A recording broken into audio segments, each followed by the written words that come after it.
Monsoon का मौसम जितना रोमांटिक होता है ना, उतना ही तकलीफ देह भी हो जाता है। ये अपने साथ कई तरह की समस्याएं लेकर आती हैं। और जैसे अगर आपको छींकों की लड़ी लग गई हो, आपको खांसी अब बढ़ गई हो, या फिर स्किन की प्रॉब्लम हो रही हो, ये तमाम चीज़ें मॉनसून के मौसम में देखने को मिलता है। Monsoons and allergies, especially in times of climate change, becomes much more apparent. Because temperature cool नहीं हो पाता. High temperatures, high humidity. That is a part of climate change. But in this podcast, I want to say that not every household that has a pet is going to have allergy. It's just a matter of कि हमारे pets में कितना फर content है, उसकी cleaning कैसे हो रही है, whether that house is well ventilated, क्योंकि डिस्टिंग्विश करना बड़ा मुश्किल हो जाता है कि ये एलर्जिक सिम्टम्स ही हैं या इसके बाद कोई सेकेंडरी इन्फेक्शंस भी हो रहे हैं।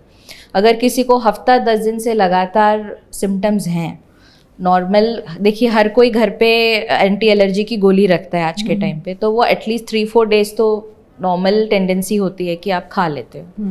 उसके बाद भी अगर इम्प्रूव नहीं हो रही है, आपका डेली एक्टिविटी इफेक्ट हो रहा है, आप रात को सो नहीं पा रहे हो ठीक से, नोज ब्लॉक है, what ever the reason might be. So asthma अगर किसी को ऑलरेडी है या साइनस है, तो उन लोगों के लिए समस्याएं बढ़ जाती है इस सीजन में। Definitely, because asthma and sinusitis asthma is basically allergy of the airway. There is a saying also ना, वे खर्राटेदार नींद आई, तो द खर्राटे वाली नींद कभी भी हेल्दी नहीं होती है।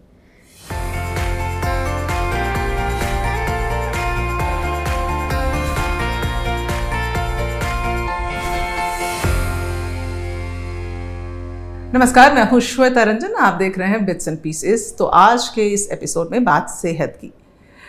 मॉनसून का मौसम जितना रोमांटिक होता है ना, उतना ही तकलीफ देह भी हो जाता है। ये अपने साथ कई तरह की समस्याएं लेकर आती हैं। और जैसे अगर आपको छींकों की लड़ी लग गई हो, आपको खांसी अब बढ़ गई हो, या फिर स्किन की प्रॉब्लम हो रही हो, ये तमाम चीज़ें मॉनसून के मौसम में देखने को मिलता है कि इसमें बढ़ोतरी होती है। तो कैसे आप इससे बच सकते हैं, कैसे खुद को सेहतमंद रख सकते हैं, इस पर बातचीत करेंगे। हमारे साथ है डॉक्टर विद्या एस नायर, सीनियर कंसल्टेंट और यूनिट हेड हैं रेस्पिरेटरी एंड स्लीप मेडिसिन की अकॉर्ड हॉस्पिटल में। इस वक्त हम हैं और उनसे बातचीत करेंगे। आपका स्वागत है doctor. Hello ma'am, thank you. तो ये मॉनसून के मौसम में एक खास किस्म का खास किस्म की समस्याएं देखने को मिलती है। क्यों होता है ऐसा डॉक्टर? मॉनसून बहुत ही एक यूनिक क्लाइमेट चेंज होता है, बिकॉज स्पेशली इंडियन सब कॉन्टिनेंट में जैसे आप समर इतना ज़्यादा हैवी और बहुत सीवियर होता है, उससे जैसे ट्रांजिशन करते हैं और अचानक से मॉनसून जो स्टार्ट होता है उसमें एकदम से ह्यूमिडिटी बढ़ जाती है। Temperatures may not rise as much, but humidity बहुत ज़्यादा बढ़ जाती है। वाटर कंटेंट जो हवा में है वो बहुत ज़्यादा बढ़ जाता है। एंड क्लाइमेट चेंज की वजह से, जैसे पहले मॉनसून बहुत ज़्यादा कूल एयर हो जाता था, बट अनफॉर्चुनेटली समर्स बहुत लेट तक हमारे देश में रहती है, तो वो मॉनसून के बीच में टेम्परेचर भी बहुत ज़्यादा कम नहीं हो पाती और ह्यूमिडिटी बहुत ज़्यादा बढ़ जाती है। तो ऐसे में डेंसिटी ऑफ एयर बहुत ज़्यादा हो जाता है, जिसमें और भी ज़्यादा पार्टिकल्स जो है, एलर्जेंस हो गए, जो मॉलिक्यूल्स हो गए, वो ज़्यादा एयर के मॉलिक्यूल्स में अटैच ज़्यादा होता है, और उसकी वजह से एलर्जी की टेंडेंसी और ज़्यादा बढ़ जाती है। Plus definitely some plants grow, there are certain seasons जिसमें फंगस ज़्यादा होता है, बिकॉज ह्यूमिडिटी बढ़ेगी तो फंगल स्पोर्स आएंगे। तो इसमें जो है, इस वजह से एलर्जी ज़्यादा होने की संभावना रहती है मॉनसून सीजन में।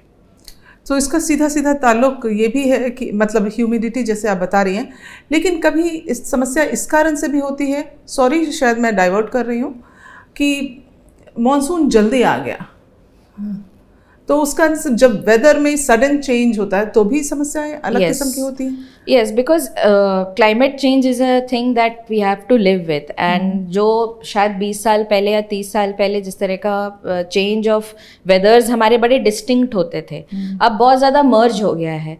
अर्ली समर्स आने लग गए हैं, एंड मॉनसून का कोई there is not a standard sort of a month. Sometimes बहुत अर्ली रेन्स आती हैं, पीक समर्स में रेन होना शुरू हो जाता है। तो उस वजह से डेफिनेटली क्लाइमेट चेंज में जो टेंडेंसीज हैं, एलर्जेंस एंड अदर वायरसेस हैं, फंगल्स हैं, उनका ग्रो करने की जो रेट है वो बहुत ज़्यादा बढ़ जाता है। So yes, monsoons and allergies especially in times of climate change becomes much more apparent because temperature cool नहीं हो पाता. High temperatures, high humidity. That is a part of climate change. तो इसमें किसी खास एज, किसी खास जेंडर? आई डोंट थिंक कि कोई खास एज या जेंडर स्पेसिफिक तो बिल्कुल भी नहीं है, but definitely extremes of age या फिर कुछ हाई रिस्क प्रोफेशंस जैसे कि फार्मिंग है या कैटल रेयरिंग है, जिनके घरों में कैटल रखा हुआ है जैसे गौशाला है या other sort of animal rearing हो रही है, तो उसमें उनका जो फॉडर होता है या उनके जो वेस्ट होता है उसमें बहुत ज़्यादा हाई टेंडेंसी होती है फंगल एलिमेंट्स को ग्रो करने की. तो इस तरह के प्रोफेशंस में बहुत ज़्यादा इस टाइम पे एलर्जी ज़्यादा बढ़ती है, number 1. Number 2, small children, because उनकी इम्यूनिटी उतनी डेवलप नहीं हुई होती है, so they are much more prone to developing allergy. Especially जैसे स्कूल शुरू होता है, preschoolers and the primary schools, and suddenly the school starts, humidity बढ़ती है, बहुत ज़्यादा एलर्जी होने लगती है. School buses may not be that hygienic, the classrooms may not be, and कुछ जगहों पे, not in major cities but definitely in lot of other cities also, बच्चे wet uniforms में, bags wet होते हैं, so these are all triggers for developing allergy. एक सवाल मुझे अचानक अभी आया, जैसे आपने कैटल के लिए कहा, so in most of the houses we see these days dogs, we have dogs. Yeah. So do dogs also bring in such problems for us? Yes, unfortunately all pets can be a cause of allergen, but in this podcast I want to say that not every household that has a pet is going to have allergy.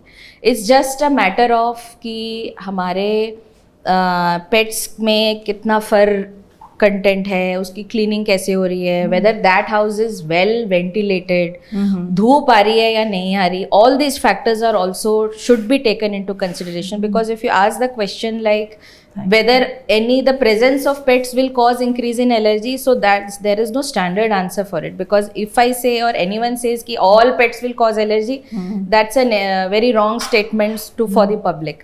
But if that house is well ventilated, if that pet is being taken care properly, the chances that allergens will rise will be definitely very less. So yes there is a rider, because pets, उनके fur की जो protein होती है या उसके excreta, जो उसका जो वेस्ट मैटर में प्रोटीन होता है, all these are known factors for causing allergy. पर अगर आप उसको ठीक से डिस्पोज करते हैं, पेट्स को बहुत हेल्दी रखते हैं, तो ये जो चांसेस हैं एलर्जी होने के कम होता है. एंड डेफिनेटली बहुत ज़्यादा क्लोज कॉन्टैक्ट में ना रहें, that also can reduce. But if suppose I am already allergic, मेरी बॉडी में टेंडेंसी है और मैं ऐसे पेट्स रख रही हूँ, तो देन चाहे आप कितना भी हाइजीन रखो, मुझे प्रॉब्लम हो सकती है. सो वो आपको अपने डॉक्टर से डिस्कस करना चाहिए कि क्या अगर किसी को एलर्जिक टेंडेंसी है तो हम क्या क्या एलर्जन को अवॉइड करना है, नहीं करना है. That doctor will be able to guide much better.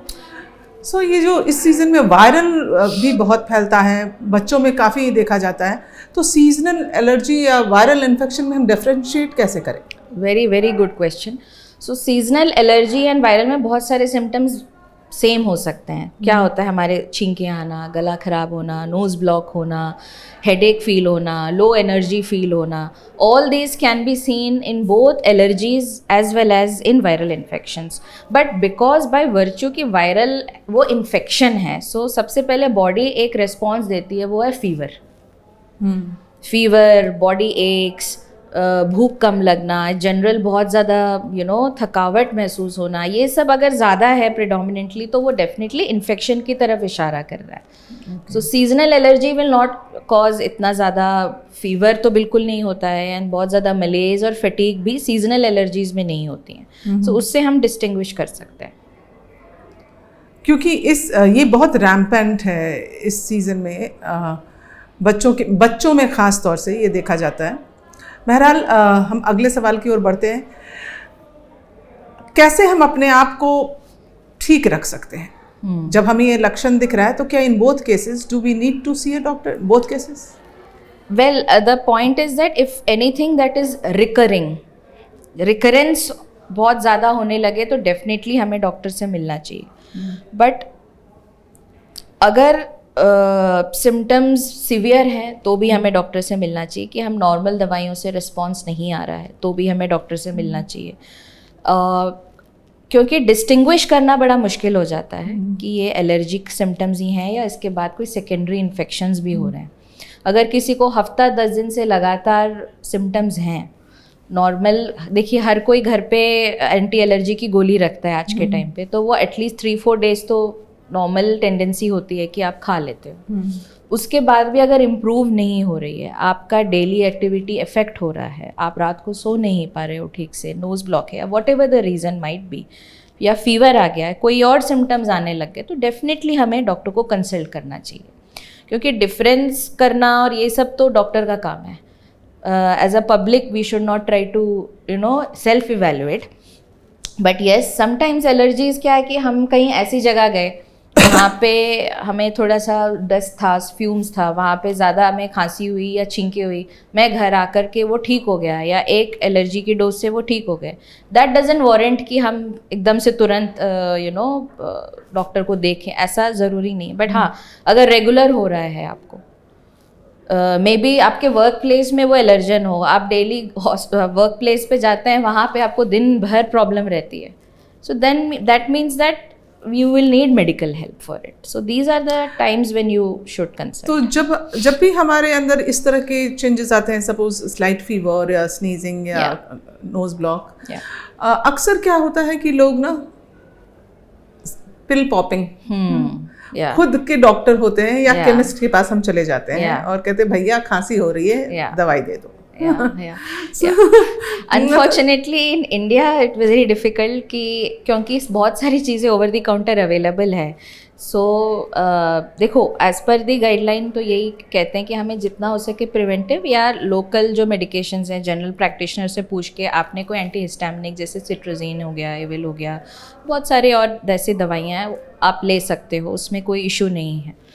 लेकिन इसको बहुत रैम्पेंटली हमें प्रोपोगेट नहीं करना चाहिए, बिकॉज अब क्या होता है कि जब भी प्रॉब्लम आपने ले लिए 2-3 दिन की गोली, वो ठीक हो गया, and next month next season change again the problem. So that is the time आपको समझना चाहिए कि ये दवा लेकर के ठीक होने वाली चीज़ नहीं, आपको प्रॉपर इवैल्यूएशन की ज़रूरत है। सी समटाइम्स साल में 1 या 2 बार हर किसी को जुकाम हो सकता है, दैट डजंट मीन कि हर बार आपको डॉक्टर के पास जाके इवैल्यूएट होना है। So that's not the message I want to give to my patients और people.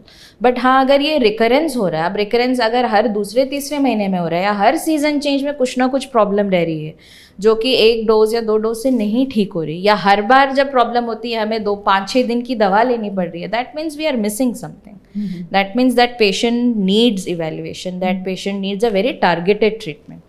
So in those situations you should definitely visit. तो किन लोगों को ज़्यादा खतरा रहता है? जैसे आपने कहा कि बच्चों में immunity, so it is totally linked to immunity only? Mostly linked. See, allergy is something that in a lot of ways genetic, in terms of not genetic as in pass on नहीं होना, वो genetics की बात नहीं कर रही हूँ. What I'm trying to say is it's a tendency of our body to overreact और hyper responsiveness to any external factor. बहुत ही अगर बेसिक टर्म में, लेमैन टर्म में हम बात करें, this is what is allergy. Now that can be of the skin, that can be of the eyes, nose, throat, airways, anything. So कोई भी बाहर का एक्सटर्नल स्टिमुलाई हमारी बॉडी के सेल से संपर्क में आ रहा है, and that body is finding its an alien, right, it's a foreign thing, and बहुत सारे सेल्स उसके अगेंस्ट बन जाते हैं, जितनी रिक्वायर्ड है उससे भी ज़्यादा, उसको एलर्जी बोलते हैं। ओके। सो क्या होता है कि जैसे मैं कहीं गई या कहीं पे कुछ इस तरह के एयर में एलर्जेंस हैं, वो मैं उसको ब्रीथ कर रही हूँ, मेरी सांस की नली उसके कांटेक्ट में आ रही है, it goes into an overdrive in protection.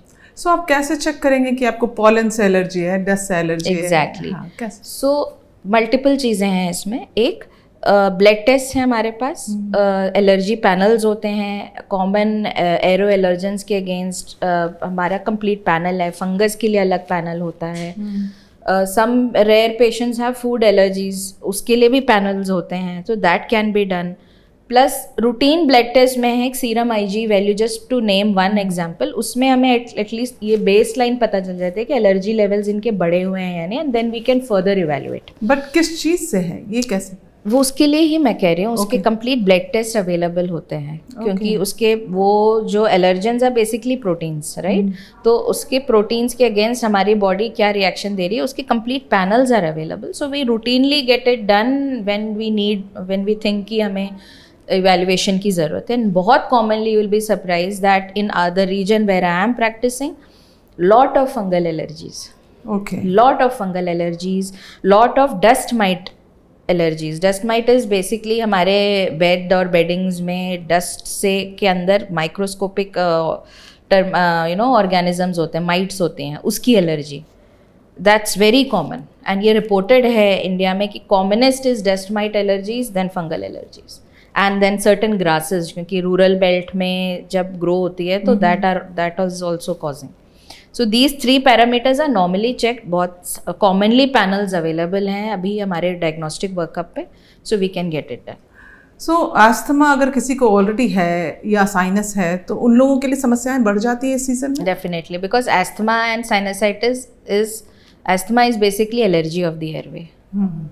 सो सांस की नली में सूजन आना, कॉन्ट्रैक्ट होना, बहुत ज़्यादा म्यूकस प्रोडक्शन होना, यही एस्थमा होता है। तो वो एलर्जी का ही पार्ट है। तो डेफिनेटली ऐसे सीज़न में, any change of season and specially monsoon season में एस्थमा और ज़्यादा ट्रिगर हो जाती है, साइनसाइटिस ट्रिगर हो जाता है। तो ऐसे पेशेंट्स के लिए जो ऑलरेडी डायग्नोस्ड केसेस हैं, तो इस मौसम में ज़्यादा ध्यान रखना चाहिए कि उनकी मेडिसिन स्किप नहीं होनी चाहिए। अगर इनको सिम्टम्स ज़्यादा कुछ होने लगे, लक्षण बढ़ने लगे, तो डेफिनेटली अपने चेस्ट स्पेशलिस्ट के पास जाकर के एक बार कंसल्टेशन ज़रूर लेनी चाहिए। व्हेन यू से स्लीप मेडिसिन, तो ये क्या है doctor? Well, sleep medicine is a very vast topic, but sleep medicine is basically हमारे breathing and sleep is interconnected. So, say for example, if we start from the basics, we'll say that, say a person goes into sleep, वो सो रहा है तो हमारी मांसपेशियाँ relax होती हैं, it is muscles relax, that's the deep sleep. But vital organs की muscles तो नहीं रिलैक्स होते, जैसे सांस की नली की मसल नहीं रिलैक्स होनी चाहिए, है ना? लेकिन इन सर्टेन पेशेंट्स जिसमें स्लीप रिलेटेड ब्रीदिंग डिसऑर्डर्स, ठीक है, वो क्या होती है कि सांस की नली स्लीप में बंद हो जाती है, कोलैप्स कर जाती हैं, तो स्लीप एपनिया होता है। सो उस फ्यू सेकेंड्स के लिए ब्रेथ नहीं जाता, और ब्रेथ नहीं जा पाएगा तो ऑक्सीजन डिप होगा, वाइटल ऑर्गन्स इफेक्ट होंगे, and sleep duration is basically like the recovery phase for human body. That's why sleep is important, क्योंकि बॉडी रिपेयर करती है पूरे दिन का, hormone regulation, enzyme regulation, BP regulation, everything happens during sleep. So if our sleep is ordered, entire body gets affected.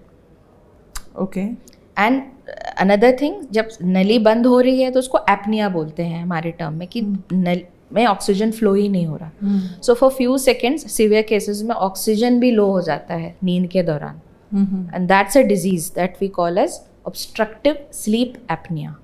तो वो हमारे sleep medicine का ही पार्ट होता है, जो स्लीप रिलेटेड ब्रीदिंग डिसऑर्डर्स हैं। तो क्या इन्हीं कारणों से मुंह खोलकर सांस लेते हैं? Many times yes, nose block जिनका रहता है, या जो बहुत ओबीज होते हैं, उनका फैट, अंदरूनी फैट भी ज़्यादा होता है, एयरवे फैट ज़्यादा होता है, तो उसमें बंद करते हैं तो एयरवे और ज़्यादा कोलैप्स करती है। तो some patients are mouth breathers also. Sometimes in small children, because you're asking, I'll deviate from it a bit, adenoids, tonsils, and इनके patients they are also mouth breathers. That doesn't mean कि उनको sleep apnea है, but definitely sleep fragmented होती है, quality of sleep खराब हो सकती है। बट हम कैसे पहचाने स्लीप एपनिया है? मतलब अक्सर हम देखते हैं हमारे आसपास लोग कहीं ट्रेन में, फ्लाइट में, कहीं भी सो रहे होते हैं, खोल के सो रहे होते हैं। सो हमें तो लगता है ये नॉर्मल है। In fact there is a saying also ना, वे खर्राटेदार नींद आई, तो द खर्राटे वाली नींद कभी भी हेल्दी नहीं होती है। खर्राटेदार नींद is not a healthy sleep. So खर्राटे तब बनते हैं जब नली में ऑब्स्ट्रक्शन होता है, and the brain is trying to wake you up कि नली खोलो, नली खोलो, एंड वो स्नैप के साथ खुलती है, तो वो स्नोरिंग होती है। सो स्नोरिंग वाली स्लीप अगर हमारे घर पे किसी को है एंड वो लगातार है, कभी कभार snore is not the issue, again I am trying to say कि एक बार स्नोर किया तो ऐसा नहीं है कि प्रॉब्लम है। रेगुलरली एक हैबिचुअल्स अगर वो स्नोरिंग करते हैं रात को या कुछ सेकंड के लिए आपको लगता है ब्रेथ नहीं आ रही है और फिर बहुत खराटे होते हैं, बहुत सारे लोगों को देखते हैं, तो all those people are potential people to develop sleep apnoea. So definitely हमें डॉक्टर को कंसल्ट करना चाहिए।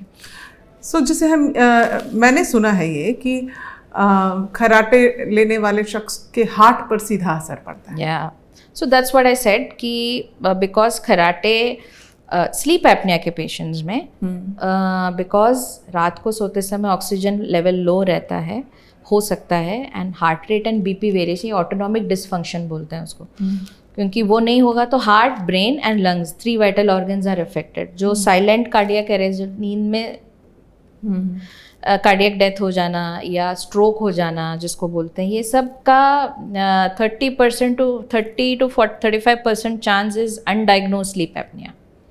पता ही नहीं चल पाता बिकॉज पेशेंट को नहीं पता। This is one of those diseases जिसमें पेशेंट के पास कोई सिम्टम नहीं है। बट हम ये मानते हैं कि खराटे तो ठीक नहीं हो सकते, जो लेता है सो लेता है। खराटे is not a normal sleep actually. तो खराटे ले रहा है तो कहीं ना कहीं नली में रुकावट है या ब्रेन और सांस की नली के बीच कोऑर्डिनेशन वीक है। सो अगर वो हैबिचुअल स्नोरर है तो डेफिनेटली आपको डॉक्टर को कंसल्ट करना चाहिए। वो इवैल्यूएट कर, हो सकता है it might be a nose block, वो might be like a sinusitis that's causing it, not necessarily कि every snorer has a sleep apnea, but majority of snorers will have sleep apnea. So when do we see a doctor? मतलब कैसे हम judge? So there are 4-5 features that if a patient is showing like continuously, like snoring as you said, habitual snorer है, excessive daytime sleepiness, मतलब दिन में बैठे बैठे नींद आ जाना। मैं आपसे बात कर रही हूँ, मैं झपकी ले रही हूँ, या मैं टीवी देख रही हूँ, मुझे नींद आ रही है, मैं न्यूज़पेपर पढ़ रही हूँ या अपना काम कर रही हूँ, मुझे नींद आ रही है, यू नो। ये तो लाइफस्टाइल भी हो सकता है। लाइफस्टाइल भी हो सकता है, but over a period of years, say for example एक बंदा 7 आवर्स सो रहा है, उसके बावजूद he is not able to get he और she is not able to get a fresh, और despite lying down for 8 to 9 hours of sleep, you are not fresh when you get up, there is a heaviness, and दिन में बैठे बैठे नींद आ रही है, lack of concentration, fatigue, memory loss, BP control में नहीं रह पाना, शुगर कंट्रोल में नहीं रह पाना, all these features can point towards an undiagnosed obstructive sleep apnea and very recent weight gain, all these things. So हम कैसे अपने, मतलब ये तो मुझे लग रहा है ये हार्ट के साथ साथ लंग्स को भी इफेक्ट करता है। जी जी, ये लंग्स का मेन इशू है, पर क्योंकि over a period of time oxygen deprivation रहती है, बॉडी बीपी वगैरह कंट्रोल में नहीं रहता है, मल्टीपल बॉडी में चेंजेस रहते हैं, ओबेसिटी की तरफ जाते हैं, तो इसलिए heart attacks and other cardiovascular events होते हैं इसमें। So what to do? Yeah, so if anybody, through this podcast again I would like to say that if any patient, अगर किसी को ये वाली जो मैंने अभी 5-6 चीज़ें बताई हैं, अगर वो किसी को सच में हो रहा है या आपके घर वालों में किसी को ऐसा हो रहा है, तो डेफिनेटली आपको रेस्पिरेटरी डॉक्टर को कंसल्ट करना चाहिए for a slip study and other evaluation. तो वो प्रॉपर एक स्लीप स्टडी की जाती है रात को सोते समय and other things, and then we diagnose if there is a problem और नॉट। तो इसका एक क्वेश्चनर भी होता है और एक स्लीप डिवाइस लगा के चेक करते हैं। So it's a very technical and a very highly scientific thing that we have to do and find out, because इसका एज सच देख करके या कोई स्कैन करके हम डायग्नोज नहीं कर सकते हैं, इसमें स्लीप स्टडी करनी पड़ती है। कई तरह के मिथक भी हैं, बहुत तरह है, मतलब स्लीप से रिलेटेड भी हैं, other things also, so you can ask me if there is anything that you want to know. Would you like to clear some, मतलब आप Many things. For example, I get to hear that asthma फैलने वाली है, so that's not. Asthma is an allergy. आप regular दवा लेंगे, it can be well controlled. मतलब ये contagious नहीं है। ये लोग मानते हैं कि contagious. Yes, it's not contagious. So asthma is not contagious. No allergy is contagious. It can be well controlled. Many a times symptoms can be prevented. Number 1. Number 2. Respiratory vaccinations ज़्यादा ज़रूरी नहीं होता, एक जनरल टेंडेंसी है, but Covid के time पे हर कोई active था, कोविड वैक्सीन तो लगा रहे थे एंड लेकिन रेस्पिरेटरी जो पेशेंट्स हैं, एल्डरली पेशेंट्स हैं, जो सांस की दमा है, जो भी, उनमें और भी वैक्सीन्स हैं, जैसे निमोनिया से बचाव के लिए, फ्लू के बचाव के लिए, मेनी अदर्स ऑल्सो। तो वो हमें उसका जो फ़ायदा है वो हमें लेना चाहिए। सो डॉक्टर्स एडवाइस करते हैं, पर मेनी टाइम्स एक मन में एक जैसे आप कह रहे हो ना कि एक मिथ है कि नहीं वैक्सीन लगा के बीमार हो जाते हैं। तो ये आपके पॉडकास्ट के माध्यम से मैं लोगों को बताना चाहूँगी कि जो रेस्पिरेटरी वैक्सीन अब तो गाइडलाइन में है, वर्ल्ड वाइड गाइडलाइन में है, हमें उससे फ़ायदा ही मिलेगा, नुकसान नहीं है। बिकॉज बार बार इन्फेक्शन से बचाव करने के लिए ये एक प्रिवेंटिव मेजर है। सीवियर इन्फेक्शन से डेफिनेटली बचाव हो सकता है। बच्चों के केस में आप रिकमेंड करती हैं कि जैसे साल में 2 बार उनको anti flu medicine, flu once a year flu vaccine लगा सकते हैं। सो वो किसी भी एज के बच्चे लगा सकते हैं और कोई पर्टिकुलर मंथ होता है जब उनको लेना चाहिए? सो बच्चे और बड़ों दोनों के लिए ही है, क्योंकि मैं बड़ों को एडल्ट रेस्पिरेटरी में ज़्यादा देखती हूँ, so I will focus on that. So flu का पर्टिकुलर सीज़न होता है मैम, जिस पे एवरी ईयर नया एक स्ट्रेन या नया बैच आता है। So normally Indian population specially Delhi NCR areas में मई जून के टाइम पे हमें वैक्सीन देना चाहिए फ्लू का, सो दैट सब्सिक्वेंट मंथ्स के लिए हम प्रिपेयर्ड रहें। बट ऐसा नहीं कि उस समय नहीं लगा तो बाद में नहीं लगा सकते। कभी भी आप डॉक्टर से संपर्क में आ रहे हैं, you can always ask and gate it done. Only thing is कि जब भी हम वैक्सीन लगाते हैं उस समय पेशेंट को बिल्कुल स्टेबल होना चाहिए। उस समय कोई सिम्टम्स, फीवर, खांसी, इस तरह की चीज़ें नहीं होनी चाहिए। That's more important. सो हम अक्सर मानते हैं कि हमारे घर की हवा जो होती है वो स्वच्छ होती है। ये एक अनदर बहुत बड़ा मिथ है ये हमारे। So indoor air pollution is as bad as outdoor air pollution unfortunately, because we can blame it on development, we can blame it on urbanization, we live in very small non-ventilated houses sometimes, overcrowding hoti hai sometimes, so few things that causes indoor air pollution. I think we'll talk about that. Lack of ventilation is one of the main reasons, ma'am. So हमारे kitchen में जो smoke, cooking से जो steam, smoke, oil जो use होता है, या the kind of utensils that we are using for cooking, that releases lot of certain hydrocarbons, certain elements that are very harmful for our health. So good quality utensils जिसमें आप cooking करते हैं बहुत ज़रूरी है। So उसका where and tear होता है, तो बार बार वो यूज़ नहीं करना। So Teflon is one example जो आजकल बहुत ज़्यादा न्यूज़ में आ रहा है। तो that thing. And you recommend not using Teflon coated? I'm saying that Teflon coating, if the coating is removed, please change your cookware. Don't keep using the Teflon that's already worn out, because उससे और ज़्यादा problem होगी। Number 2, microwaves के अंदर already certain because it's all compact. Yes, so that one. Fridge or refrigeration releases lot of hydrocarbons, so बहुत ज़्यादा उसको हम यूज़ करते हैं, we are dependent on it. It's not that हम यूज़ ना करें। I am trying to cite all these areas जो हम समझते हैं ना कि बिल्कुल बढ़िया है, सेफ है, all of them release certain compounds that are not good for our health. So good ventilation is important. So आप फ्रिज और माइक्रोवेव नहीं यूज़ करो तो नहीं बोल सकते, बट आपका वेंटिलेशन अच्छा होना चाहिए, एटलीस्ट एग्जॉस्ट होना चाहिए, क्रॉस वेंटिलेशन होनी चाहिए। When you are cooking there should be definitely, if you can't afford a proper chimney, but exhaust ज़रूर होना चाहिए। Another thing is organic waste, जो हम डस्टबिन यूज़ करते हैं, अगर ओपन यूज़ कर रहे हैं तो that is going to increase the allergy level so much, क्योंकि फंगस ग्रो करती है उसके अंदर, स्पोर्स होते हैं, वो पूरे आपके इंडोर एयर को ख़राब करेगी। सो डस्टबिन क्लोज होनी चाहिए। जो ऑर्गेनिक वेस्ट है should be dispose as quickly as possible, so that उसके अंदर डीके ना हो, गले ना अंदर वो।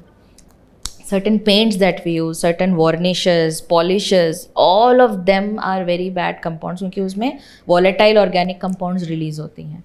लेकिन हम जैसे सुबह दरवाजे खिड़कियां नहीं खोलते घर की कि डस्ट है, अब एक तरफ कुआं है, एक तरफ खाई है। you're right, बिल्कुल है। इसीलिए only thing is ventilation, ma'am. The only thing is ventilation, and if you are lucky you have lot of plants outside, then that outdoor immediate outdoor air pollution is slightly less, तो कभी कभार आप खोल सकते हो. But again I would say कि the more air circulations you can do, the more ventilation you can do, that's better. Because अभी हम रूरल में नहीं रह रहे हैं और हम cities में रह रहे हैं. We can't do anything about outdoor, but what we can do is take care of what we can take care.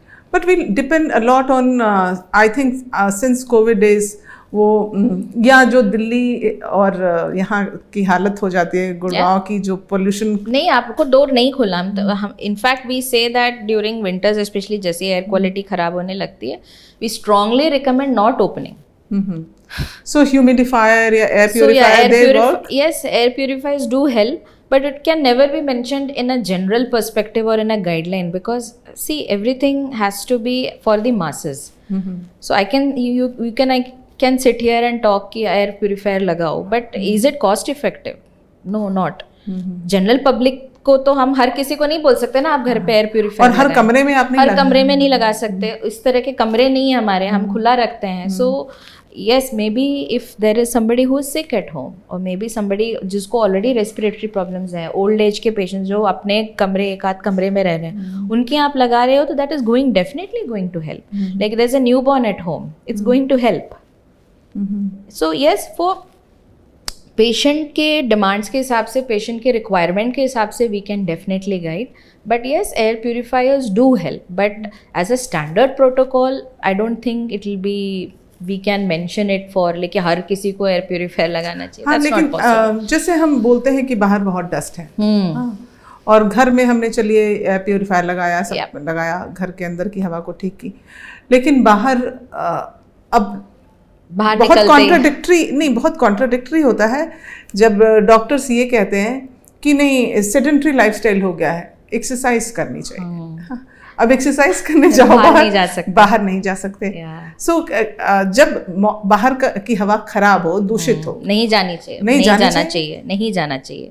सो बहुत early mornings and let evenings जब सनलाइट नहीं है, सेडिमेंट्स, एयर क्वालिटी, क्योंकि सेडिमेंट्स और नीचे आ रहे हैं आपके नॉर्मल उसमें, एंड बहुत ज़्यादा पेड़ पौधे नहीं है, तो आपको उस दौरान नहीं वॉक पे जाना चाहिए. ये early morning also you recommend? बहुत अर्ली मॉर्निंग नहीं जाना चाहिए, बट थोड़ी सनलाइट आ जाए ताकि वो डस्ट और वो सब थोड़ा डेसिपेट हो जाए, then we can go for वॉक्स.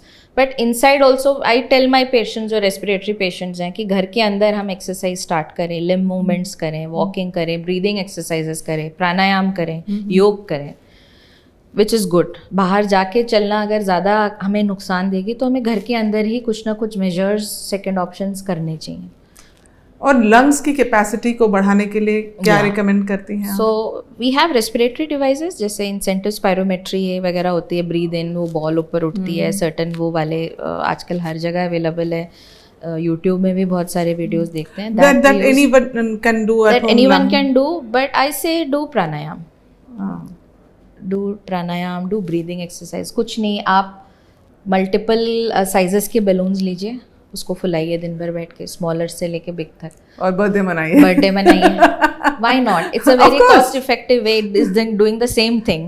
पहले तो हम घर पे बच्चे हो तो उनके लिए, उनके साथ भी एक एक्टिविटी हो जाएगी. और पहले तो मुंह से फुलाते थे, अब तो हमने पंप खरीद लिया. हाँ, तो पंप नहीं खरीदना है, मुंह से ही फुलाना है, ये है. That's what I'm trying to say. So we have to go back to our basics. Right. That's what we should do. And eat healthy, drink lots of water. बाहर काम करने जाते हैं तो घर पे आके गागल्स अच्छे से करें. अब खाने पीने में during this season, do you recommend some changes? Every time one should try to eat as balanced diet as possible. Drink water, because जितना हमारा body hydrated होता है, सांस की नली उतनी ही healthy रहती है. बहुत ड्राइनेस नहीं होनी चाहिए, so mucus production gets thick, blockage ये सब ज़्यादा होती है. So very direct correlation. इसलिए हम कभी कभार स्टीम रिकमेंड करते हैं कुछ पेशेंट्स को, बट ह्यूमिडिटी के टाइम स्टीम की ज़रूरत नहीं होती. आप नॉर्मल अपना hydration, liquid fluid intake normal रखिए. High protein diet, rich antioxidant diet, that is what is needed. Apart from that there is no major thing कि अब मानसून में हमें ये करना है, ऐसा तो कुछ नहीं है. फास्ट फूड के लिए मैं हमेशा बोलती हूँ कि we should try and avoid fast food या जिस प्रिजर्वेटिव रिच फूड को अवॉइड करना है, चाहे वो कोई भी सीज़न हो. तो जितना हम प्रिजर्वेटिव कम यूज़ करेंगे उतना ही हमारे हेल्थ के लिए बेटर है, बिकॉज लॉन्ग टर्म इम्प्लीकेशंस बहुत ज़्यादा है। Thank you so much doctor Vidya, thank you Thank for you. Being with us. Thank you very और much. मैं ये समझती हूँ कि ये इन्फॉर्मेशन आपके लिए काफ़ी फ़ायदेमंद रहेगा, क्योंकि इस तरह की जो परेशानियाँ होती हैं मानसून के सीज़न में लगभग हर घर में आती हैं, तो आप अपने आप को कैसे सुरक्षित रख सकते हैं, कैसे बचा सकते हैं, और अगर बीमारी घर में आती है तो फिर उससे कैसे लड़ सकते हैं। बहुत बहुत शुक्रिया आपका ये पॉडकास्ट देखने के लिए। नमस्कार।